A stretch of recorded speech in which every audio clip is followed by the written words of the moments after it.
अस्सलाम वालेकुम स्टूडेंट्स। अस्सलाम वालेकुम महनूर, हाउ आर यू बेटा? I'm fine. ओके बेटा,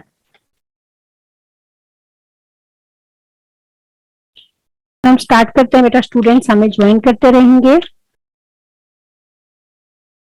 अच्छा, लास्ट क्लास में बेटा हमने लंग्स तक कर लिया था, राइट? हमने ये कर लिया था, ओके, स्ट्रक्चर कर लिया था and then we also studied about the lungs. ठीक है, लंग्स हमने कर लिए थे। मानू बेटा, I will send you the recordings, आप प्ले बैक्स में देख लेना अगर आपके कुछ टॉपिक्स मिस हो गए हैं तो, राइट? अच्छा, इसमें जो है चलें, ठीक है। नेक्स्ट जो बेटा पार्ट है दैट इज द रिब्स, हम इसमें रिब्स करते हैं। ओके, अच्छा चलें बेटा, अब रिब्स क्या है आपको यहाँ पर विजिबल होगा इन डायग्राम। यहाँ पर आप देखें, ये जो है बेटा, these are the ribs. Ribs क्या है? These are the bones which are present in your chest cavity, ये जो है, ठीक है। These are 12 pairs in number, ठीक है। 12 है, 12 on one side and 12 on other side, total are the 12 pairs. और ये फ्रंट पर जो है बेटा, फ्रंट पर ये अटैच होते हैं विद दिस बोन, जिसको हम चेस्ट बोन या स्टर्नम भी बोलते हैं। They are attached with the sternum and sternum is also known as the chest bone, इसको चेस्ट बोन भी बोलते हैं हम, ठीक है। फ्रंट पर ये इसके साथ अटैच होते हैं और बैक पर आप देखें, this is the back side, dorsal side पर बेटा ये अटैच होते हैं। They are attached with the back bone, right? Dorsal side पर ये बैक बोन से अटैच है, फ्रंट पर जो है ये चेस्ट बोन से या स्टर्नम से अटैच है। They are total 12 pairs, right? और टोटल कितने हो जाएंगे हमारे पास? 24 हो जाएंगे, या पेयर की हम बात करेंगे तो दे आर द 12 पेयर्स। अच्छा, इसमें बेटा आप देखें कि ये जो लास्ट है, आपको लास्ट नजर आ रहे हैं, they are not attached with any of the bone at the front, ठीक है। अच्छा, आप देखें कि ये अटैच है विद द अपर रिब्स, ये देखें ना, नीचे वाला ये ऊपर वाली रिब के साथ अटैच है। आप ये सेकंड लास्ट देखें, this is dash with the third last, ये ऊपर वाली बोन्स के साथ अटैच है या ऊपर वाले रिब्स के साथ अटैच है। Can anyone like to answer me कि ये ऊपर वाली बोन्स के साथ अटैच क्यों है और ये स्टर्नम के साथ अटैच क्यों नहीं है?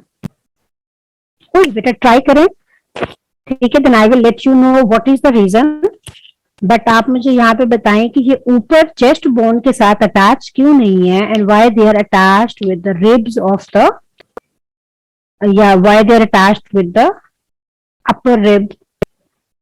कोई ट्राई करें, आप ट्राई टू आंसर। अच्छा, ये बेटा ऊपर वाली बोन्स के साथ जो लास्ट पेयर है, okay, let's see someone has answered because other organs lie inside this, yes, ठीक है ना, ठीक है। Other organs are also present inside, ये भी रीजन है, ठीक है। और क्या रीजन हो सकती है?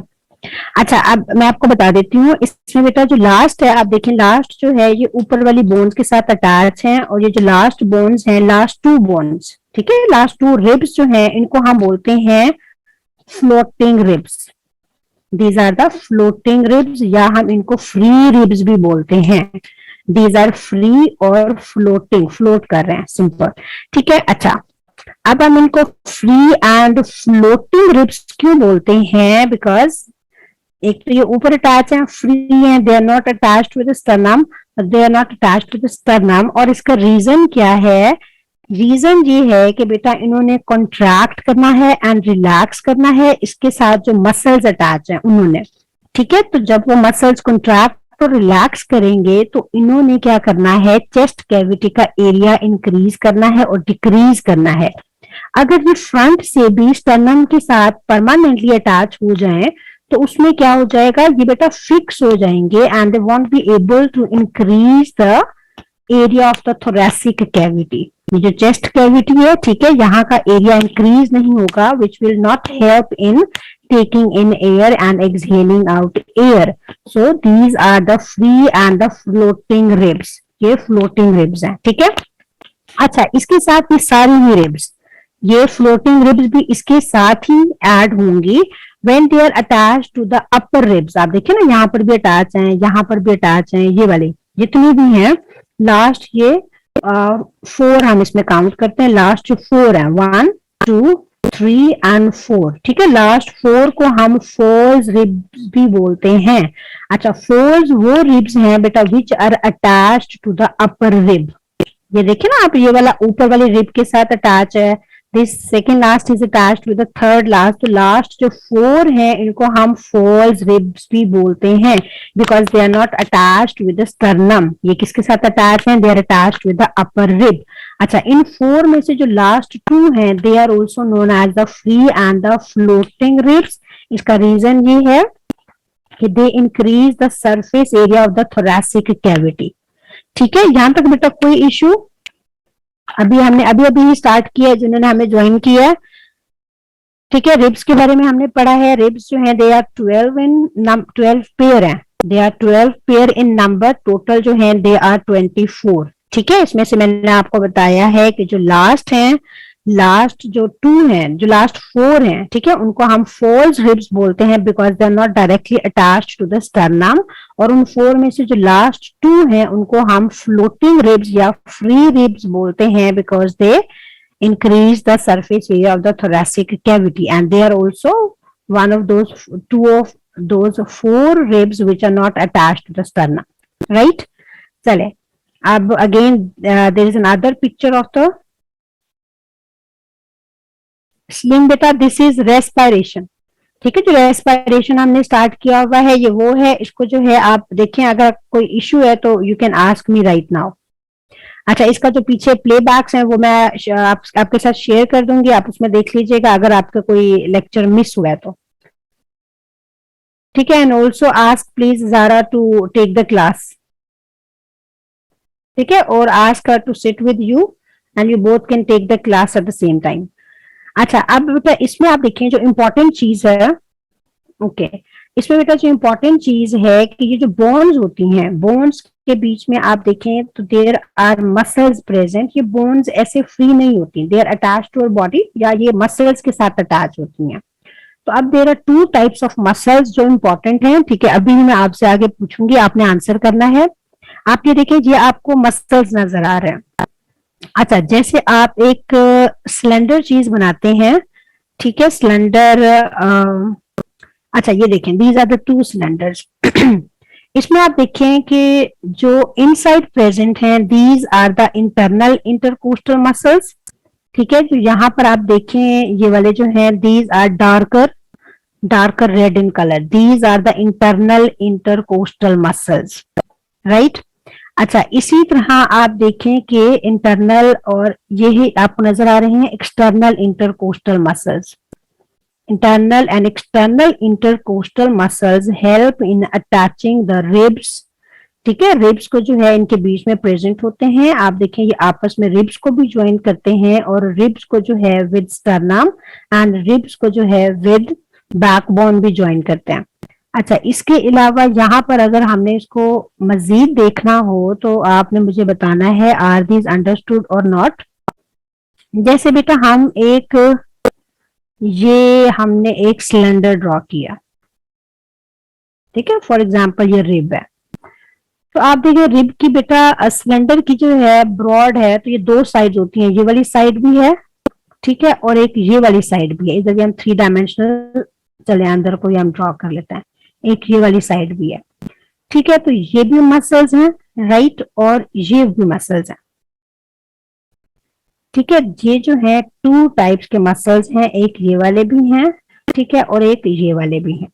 अच्छा, तो ये जो इनसाइड प्रेजेंट है दीज आर द इंटरनल, और जो आउटसाइड से प्रेजेंट है दूसरी साइड से these are the external intercostal muscles, right. इसमें आप देखें कि ये जो है इनसाइड है, ये भी इनसाइड ही प्रेजेंट है। ये ओवरऑल जो है this is the rib which is in the form of a bone, या ये सिलेंडर की फॉर्म में है। आप देखें कि इसकी एक आउटर साइड पे यहाँ पे भी अटैचमेंट है, ठीक है, और एक इसकी यहाँ पर भी अटैचमेंट है। एक ये वाली साइड है, एक ये वाली साइड है, ठीक है। 3 dimension, it's still not visible. जहां हम यहाँ पर देखते हैं, आप ये देखें, एक ये वाला है सिलेंडर की साइड, ठीक है, और एक जो है ये है। जितना आप देखें डायमीटर ज्यादा होगा तो इसकी 2 साइड्स बन जाती है ना, राइट। तो एक ये जो इनर साइड पर है, यहाँ पर जो मसल्स अटैच हैं, these are the internal intercostal muscles, और जो यहाँ पर अटैच हैं, these are the external intercostal muscles. Intercostal हम रिब्स के लिए वर्ड यूज करते हैं, ठीक है। These are the internal and these are the external intercostal muscles, ठीक है। ये मसल्स के थ्रू अटैच होते हैं। अच्छा, अब जो है इंपॉर्टेंट है ये चीज, ब्रीदिंग। ब्रीदिंग मैंने आपको बताया था, these are the physical movements which are associated with gaseous exchange. अच्छा, जितने भी स्टूडेंट्स बैठे हुए हैं, ऑल आर रिक्वेस्टेड टू बेटा breathe in and breathe out, ठीक है। आप अभी सारे जो है सांस लें जोर से, ठीक है। उसके बाद जो है आप ब्रीद आउट करें, और उसमें जो है आप बताएं कि आपकी बॉडी के अंदर कोई चेंजेस आई थी या कोई चेंजेस आई है when you are breathing in and you are breathing out, कोई भी चेंज आया। अच्छा, जब हम ब्रीद इन करते हैं तो आपने अभी नोट करना है कि हमारे जो रिब्स हैं चेस्ट कैविटी में, या जो हमारी चेस्ट कैविटी है, that comes outward and upward. अभी आप सांस में इनहेल करें और आप देखें कि हमारी जो चेस्ट है वो आगे आती है और ऊपर भी आती है। इसी तरह जब आप ब्रीद आउट करते हैं तो हमारी जो चेस्ट कैविटी है, यस गुड महानूर, ठीक है। तो जब हम ब्रीद आउट करते हैं व्हाट हैपेंस, ये हमारी चेस्ट कैविटी जो है ये इनवर्ड जाती है। अच्छा, अब ये जो आउटवर्ड एंड इनवर्ड मूवमेंट है, that is because of these muscles, ये जो अभी मैंने आपको बताया है एक, ठीक है। अंदर वाली साइड पे दीज आर द इंटरनल, बाहर जो है these are external, yes good slim, ठीक है। तो अब हम देखते हैं इंटरनल एक्सटर्नल, ठीक है। ये मसल्स आपने याद रखने हैं, और इसके अलावा मैं आपको एक और चीज भी बताती हूँ। अच्छा, एक और चीज भी मैं आपको बताती हूँ, ये स्ट्रक्चर्स आपने याद रखने हैं, और अभी फिर मैं आपको इनहेलेशन और एक्सहेलेशन बताती हूँ। अच्छा, दीज आर बेटा टू लंग्स, ठीक है। ये लंग्स हैं। लंग्स के नीचे क्या प्रेजेंट होता है, there is a dome shape structure present, जिसको हम डायाफ्राम बोलते हैं। दिस इज द डायाफ्राम, ठीक है। ये डोम शेप जो स्ट्रक्चर है, दिस इज द डायाफ्राम। तो इसमें मसल्स प्लस ये जो डायाफ्राम होता है ये हेल्प करता है इन ब्रीदिंग। अच्छा, ये बेटा डायाफ्राम है, ठीक है। इसकी साइड पर यहाँ पर जो होते हैं, देयर आर मसल्स प्रेजेंट। यहाँ पर जो मैंने ब्लू ड्रॉ किए हैं ये डायाफ्राम मसल्स होते हैं, डायाफ्राम मसल्स हम इनको बोलते हैं, ठीक है। ये डायाफ्राम मसल्स हैं और ये डायाफ्राम है। अच्छा, अगर ये जो साइड पर डायाफ्राम मसल्स हैं इनको हम कॉन्ट्रैक्ट करें तो कैन एनीवन आंसर क्या होगा? आप इसको पुल करें, ये जो मसल्स हैं, ठीक है, या इसको आप कॉन्ट्रैक्ट करें तो व्हाट विल हैपन, जब ये कॉन्ट्रैक्ट होंगे तो ये डायाफ्राम क्या हो जाएगा, डायाफ्राम विल बिकम, ये लोअर्ड हो जाएगा या इट विल बी फ्लैटेंड, ये नीचे हो जाएगा थोड़ा सा, ये इसको ये फ्लैट हो जाता है। आपने ये साइड से, आपने इस प्लेस से इसको स्ट्रेच किया ना, इस प्लेस से, ठीक है। हमने मसल्स को क्या किया है, हमने मसल्स को यहां से स्ट्रेच किया है, यहां से, और इस प्लेस से भी हमने स्ट्रेच किया है, दोनों साइड से मसल को। जब हम किसी भी, आप देखें ना, इलास्टिक चीज को पुल करते हैं तो वो क्या हो जाती है, वो स्ट्रेट हो जाती है या स्ट्रेच हो जाती है वो चीज। तो इसमें डायाफ्राम जो है इट विल बी फ्लैटेंड। ये चले, अब हम देखते हैं ड्यूरिंग इनहेलेशन क्या हुआ था जब अभी हमने सांस लिया था, ठीक है, और ड्यूरिंग एक्सहेलेशन जो है वो क्या हुआ है वो हम देखते हैं। अच्छा, इसमें देखिए मैंने आपको internal and external intercostal muscles बताए हैं, एंड दीज आर बेटा वेरी इंपॉर्टेंट। यहाँ पर 1 mark is for every point, ठीक है। तो हम जितने पॉइंट्स लिखेंगे उतने ही हमें मार्क्स जो है मिलेंगे। अच्छा, इसको याद करने का मैं आपको एक आसान तरीका बताती हूँ। आपने क्या करना है, आपने इनहेलेशन याद कर लेना अच्छी तरह से, ठीक है, और जो एक्सहेलेशन होगा that will be opposite to this, इसका रिवर्स हो जाएगा। अच्छा, जब हमने इनहेल किया है तो आपने देखा है कि हमारी जो चेस्ट थी ये आउटवर्ड, ठीक है, एंड अपवर्ड मूव हो गई थी। अच्छा, इस ड्यूरिंग दिस व्हाट हैपन, जो एक्सटर्नल इंटरकोस्टल मसल्स हैं, एक्सटर्नल इंटरकोस्टल मसल्स कॉन्ट्रैक्ट, अच्छी तरह से याद रखना है, एक्सटर्नल इंटरकोस्टल मसल्स कॉन्ट्रैक्ट। अच्छा, और जो डायाफ्राम के मसल्स हैं, diaphragm muscles also contract. Diaphragm muscles मैंने आपको यहाँ पर साइड पर ये वाले बताए थे, ठीक है, these are the diaphragm muscles, ये वाले। अब इसको ये लें, ठीक है। अच्छा, ये जो है बेटा, ये साइड पर these are the diaphragm muscles. ठीक है बच्चे, यहाँ पर जस्ट डायफ्राम लिख देते हैं, तो आपने जस्ट डायफ्राम नहीं लिखना, आपने यहाँ पर डायफ्राम मसल्स लिखना है, राइट। तो डायफ्राम मसल्स जो है यहाँ पर, वो बेटा कॉन्ट्रैक्ट करते हैं। ठीक है। अच्छा, जब ये डायफ्राम मसल्स जो है ये कॉन्ट्रैक्ट करेंगे, तो इसके रिजल्ट में अभी हमने डिस्कस किया है व्हाट विल हैपन। जो डायफ्राम होगा बेटा, डायफ्राम इज लोअर्ड और इट इज फ्लैटेंड, फ्लैट हो जाता है। अच्छा, जब एक्सटर्नल इंटरकोस्टल मसल्स कॉन्ट्रैक्ट कर रहे हैं, तो यहाँ पर जो है मसल्स इंटरनल एंड एक्सटर्नल जो है, दीज आर बेटा antagonistic muscles which do opposite job. अगर एक कॉन्ट्रैक्ट कर रहा है तो दूसरा सेट ऑफ मसल क्या करेगा, इट विल रिलैक्स। ठीक है, तो आप एक्सटर्नल याद कर लें, इंटरनल जो है हम उसको ऑपोजिट कर लेंगे। When external is contracting, the internal intercostal muscles are relaxing.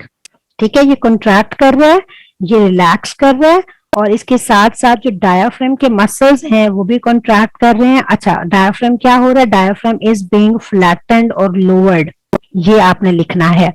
अच्छा, इसके साथ हमने बताना होता है कि अगर एक्सटर्नल इंटरकोस्टल मसल्स बेटा कॉन्ट्रैक्ट कर रहे हैं और इंटरनल इंटरकोस्टल मसल्स रिलैक्स कर रहे हैं, तो इसके रिजल्ट में हो क्या रहा है। ठीक है, one point is missing here, वो हम ऊपर भी लिखेंगे, वो हम नीचे भी लिखेंगे, मैं आपको साइड पे बता देती हूँ। अच्छा, जब एक्सटर्नल कॉन्ट्रैक्ट करेंगे और इंटरनल रिलैक्स करेंगे, तो उस केस में जो रिब केज आप लिखें या रिब्स लिख दें, जो रिब्स होती हैं, ठीक है, रिब्स बेटा they move outward and upward. ये अभी आप सारों ने अगर ब्रीद इन किया था, जोर से सांस लिया था, तो you would have come to know कि जब हमने ब्रीद इन किया था तब हमारी चेस्ट जो थी वो बाहर को आई थी। ठीक है, उसमें रिब्स जो थे they moved outward and upward. तो रिब्स बाहर को कैसे मूव किए थे, ribs moved upward and outward by the contraction of intercostal muscles, इन्होंने कॉन्ट्रैक्ट किया था, और relaxation of the internal intercostal muscles, इन्होंने ये किया था। तो इसके रिजल्ट में क्या हुआ था, ribs moved outward and upward. आपने जब यहाँ पर बताना है फिनोमिना कौन सा हो रहा है, तो उसके बाद हमें उसका रिजल्ट भी बताना होता है। ठीक है, इन result of the external intercostal muscles contraction and relaxation of the internal intercostal muscles, ribs moved outward and upward. ठीक है। अच्छा, इसके बाद फिर हम बताएंगे डायफ्राम मसल्स कॉन्ट्रैक्ट हुए और डायफ्राम क्या हुआ था, इट वाज लोअर्ड। अच्छा, अब आप देखें कि अगर यहाँ पर हम चेस्ट कैविटी को भी बाहर मूव कर रहे हैं, रिब्स को भी बाहर मूव कर रहे हैं, और डायफ्राम को भी हम नीचे मूव कर रहे हैं, ठीक है, इट इज ऑल्सो लोअर्ड, ये भी नीचे आ रहा है, रिब्स भी जो है वो भी बाहर को मूव कर रहे हैं। तो can anyone tell me what will be the area of the thoracic cavity. ये जो सारा एरिया है इनसाइड चेस्ट कैविटी का, ठीक है, ये क्या हो जाएगा, आप देखिए डायफ्राम नीचे मूव किया और रिब्स भी आउटवर्ड मूव हुए हैं, तो उसकी वजह से ये जो बेटा इनसाइड एरिया था, this has been increased. Let's see it will, yes, good Mahnoor. ठीक है, जब ये आउटवर्ड मूव करेंगे रिब्स और डायफ्राम डाउनवर्ड मूव करेगा, तो जो एरिया है, area of the thoracic cavity will increase, area will increase, right. अच्छा, जब एरिया इंक्रीज करेगा तो प्रेशर क्या हो जाएगा, आपने फिजिक्स में भी पढ़ा है, area and pressure are inversely proportional to each other. जब हमने यहाँ पर एरिया इंक्रीज किया है, तो what will happen to the pressure, pressure क्या हो जाएगा, प्रेशर विल डिक्रीज। ये देखें, ठीक है, area will increase and pressure will decrease, pressure कम हो जाएगा और एरिया जो है ये इंक्रीज हो जाएगा।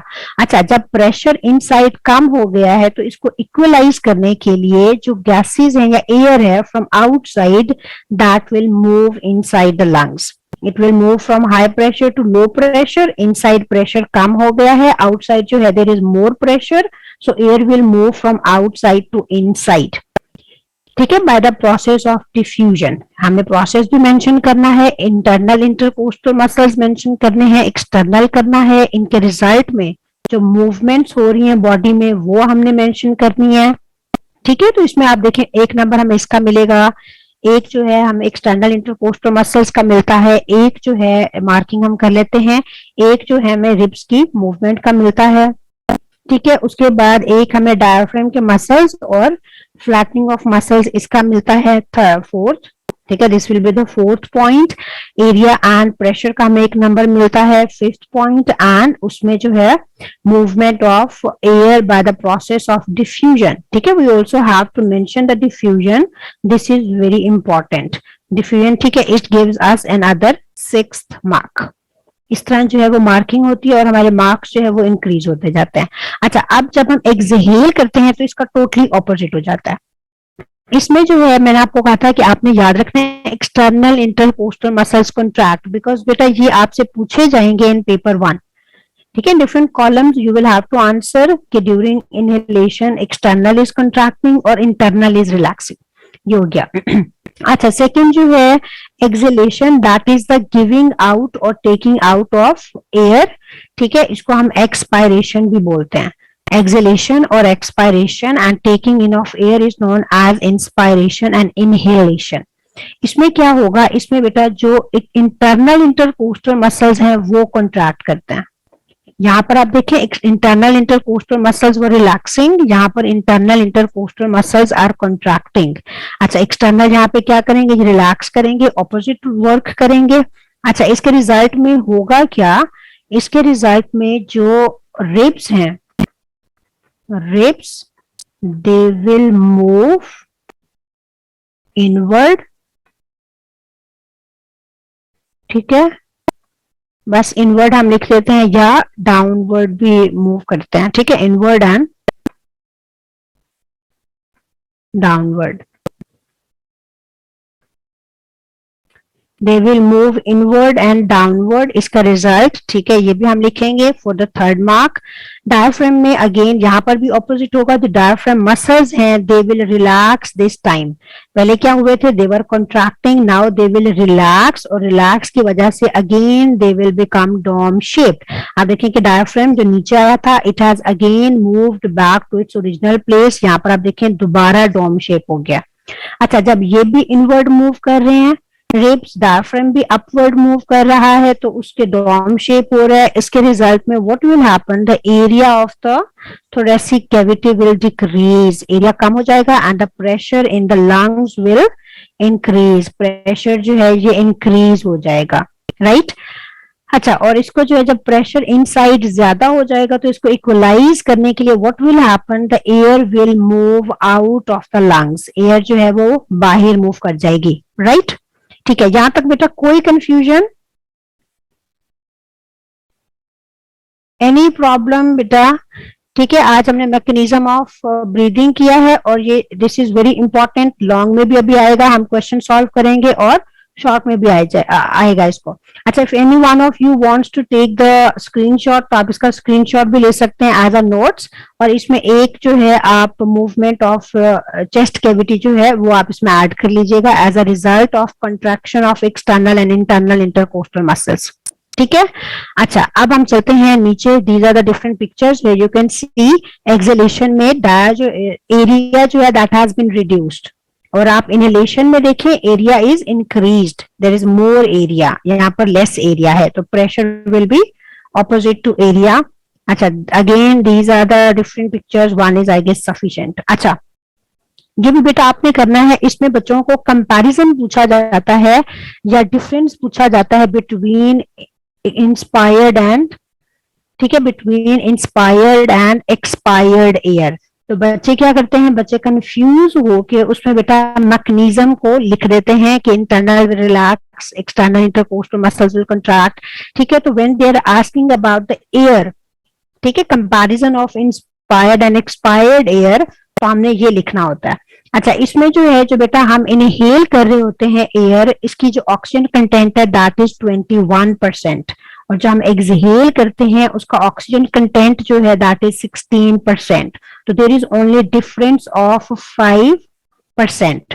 तो खाली जो 5% बेटा ऑक्सीजन होती है that is diffused into the blood, बाकी जो 16 है वो वापिस आ जाती है।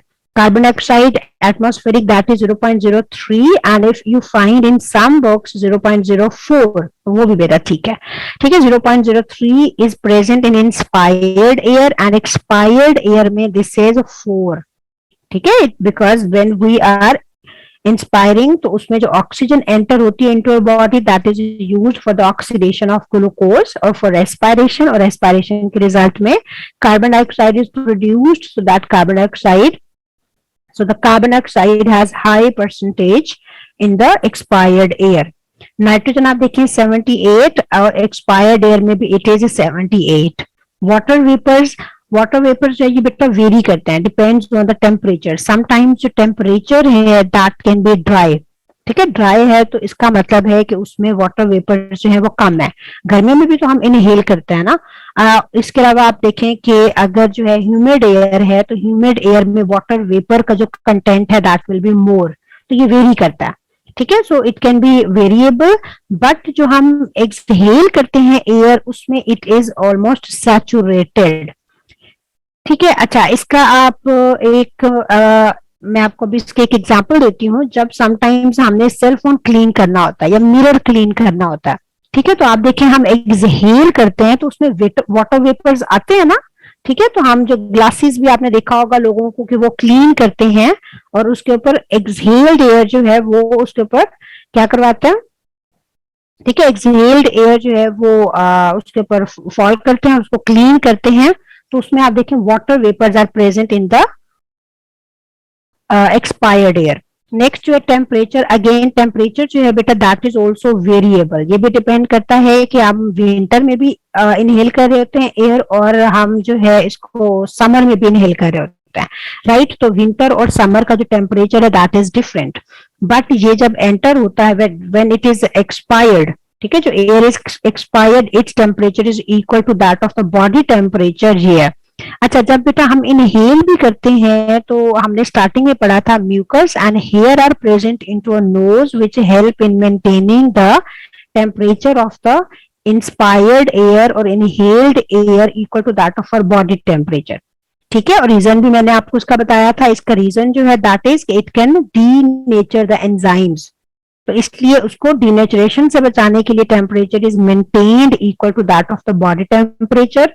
और जो नोज में हेयर एंड म्यूकस होते हैं they help in maintaining the body temperature, maintaining the temperature of the air equal to that of the body temperature. अच्छा, नेक्स्ट जो है बेटा these are the dust particles. Dust particles जो है ये भी बेटा वेरिएबल होते हैं, ये भी वेरी करते हैं. If you are inhaling in the dusty atmosphere, sometimes हम क्लीन एयर भी इनहेल करते हैं, so they are also variable. And when we exhale out the air it has none of the dust particles, because अगर inhaled air में present भी होते हैं तो they are trapped by the hair in the nose. ठीक है, अच्छा अब ये जो है दीज आर द 6. तो आप इस क्वेश्चन को फॉर 6 मार्क्स आप अटेम्प्ट कर सकते हैं. अगेन मैं आपको एक बात बता देती हूँ जो मैं स्टार्टिंग से आपको बता रही हूँ कि कंपैरिजन जो है इट शुड बी, जो आपकी ये स्टेटमेंट होती है डिफरेंस होता है, it should be a comparative statement. आपने कभी भी कॉलम नहीं बनाना. ठीक है, कैम्ब्रिज में इसको हम इट्स प्रोहिबिटेड, तो हमने इसको अवॉइड करना है जिससे हमारे मार्क्स के डिडक्शन के चांसेस है. राइट, तो आप इसमें लिखेंगे oxygen in inspired air this is 21, expired air has 16, carbon dioxide this is 0.03 in inspired air and expired air this is 4. तो कंपैरेटिव स्टेटमेंट बनानी है and this is for 6 marks. ठीक है, तो ये 6 मार्क्स के लिए हम इस क्वेश्चन को अटेम्प्ट कर सकते हैं. Any problem up till now? कोई प्रॉब्लम? चलें, अब जिन बच्चों ने ये लिया है आपने क्या करना है, मुझे ये लेबलिंग बतानी है. Okay, good Manur. चलें, अब आप मुझे बताएंगे कि व्हाट इज द लेबलिंग. मैं थोड़ा सा इसको जूम इन करती हूँ. चलें, अब आप मुझे बेटा बताएं व्हाट इज दिस. मैं इनको वन आप मुझे बताते जाएं. What is one? Anyone can answer? Yes, Salim, Abdul Wahab. Yes बेटा, इसको आंसर करें.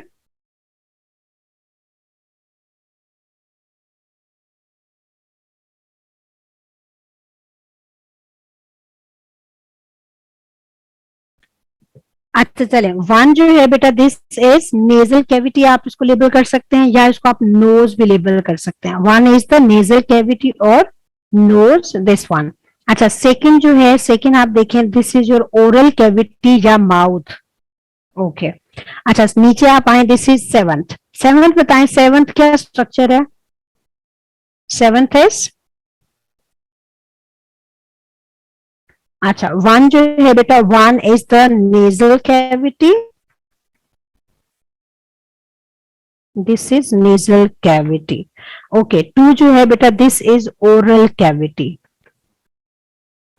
ओके कोई मुझे बेटा यहाँ पर बताएगा what is seven? What is seven? Is there is anyone who would like to answer? Seven क्या चीज है? It's the common tube to both the structures esophagus and trachea. This is pharynx. Okay अच्छा यहां पर जो है आप ये बताएं, this structure at the top of the trachea, what is this? Three, third structure क्या है बेटा? थर्ड जो है, थर्ड बताएं मुझे, at the top of trachea, this is larynx. This is larynx, right? अच्छा चले अब हम 8 करते हैं. What is 8? 8 is trachea. Trachea divides into two after entering into the chest cavity. Can you see 5 and 6? What are 5 and 6? ठीक है, 5 and 6 are the bronchus. Singular is bronchus and plural are bronchi. 5 and 6 both are bronchus. Okay. अच्छा fourth जो है, what is the fourth? This is the some structure here. अच्छा ये हमारे पास 8 is trachea. अच्छा 11 जो है, inside they have labeled ball like structures, sac like structures. These are the alveoli और these are the air sacs. इनको air sacs या alveoli बोलते हैं. अच्छा what is this sixth structure which is present under the lungs? अभी हमने किया है, this is the diaphragm. 8 is the diaphragm. Okay, what is the 10th? आप देखें, this is the bronchus. Bronchus further divides into smaller tubes which are known as the, this 10th structure is the bronchioles, smaller tubes. These are the bronchioles. 10th is the bronchioles. अच्छा अब जो fourth है, fourth आप इसको label करें as are, these are the lungs. Okay. चले हमने इसकी लेबलिंग भी कर ली और ये हमारी जो है ओवरऑल चैप्टर की एक क्विक रिवीजन भी हो गई है. एनी प्रॉब्लम बेटा, और you want to ask anything?